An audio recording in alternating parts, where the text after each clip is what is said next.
بسم اللہ الرحمن الرحیم۔ اللہ کے نام سے شروع جو بڑا مہربان نہایت رحم فرمانے والا ہے۔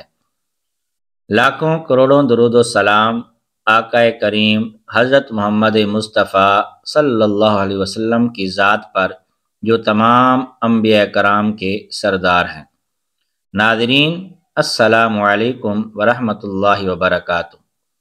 ناظرین، آج کی اس ویڈیو میں جو وظیفہ آپ کو بتایا جائے گا وہ حاجت روائی کے لیے بہت ہی بابرکت وظیفہ ہے۔ ناظرین، آپ جمعہ کی رات کو ایک بار یہ وظیفہ کر لیں تو انشاءاللہ آپ جیسا چاہیں گے ویسا ہی ہوگا۔ آپ کی جتنی بڑی خواہش ہوگی پوری ہو جائے گی، جتنی بڑی حاجت ہوگی وہ بھی پوری ہو جائے گی۔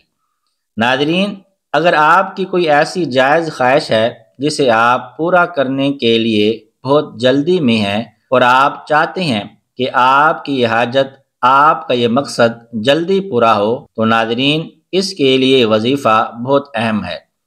ناظرین، اس وظیفے کی برکت سے آپ کی ہر خواہش جلد پوری ہو جائے گی اور آپ جو چاہو گے وہ ملے گا۔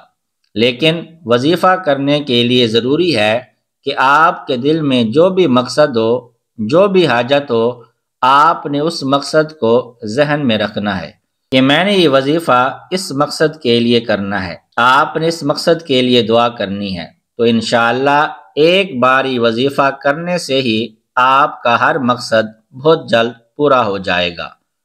آپ کی کوئی تمنا، کوئی خواہش باقی نہ رہے گی۔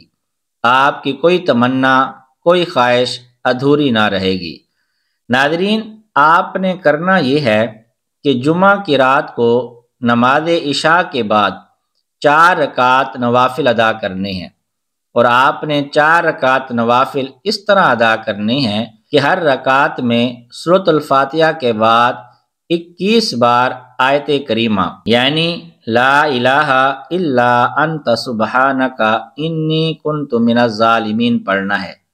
نماز سے فارغ ہونے کے بعد آپ نے 111 بار آیت کریمہ پھر نہایت عاجزی کے ساتھ پڑھنی ہے۔ پھر آپ نے 21 بار درود شریف پڑھنا ہے۔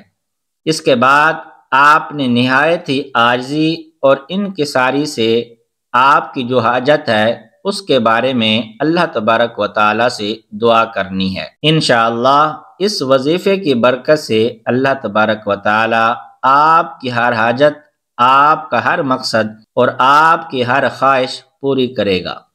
اللہ تبارک و تعالی سے دعا ہے کہ اللہ تعالی ہماری ہر جائز خواہش کو پورا فرمائے۔ آمین۔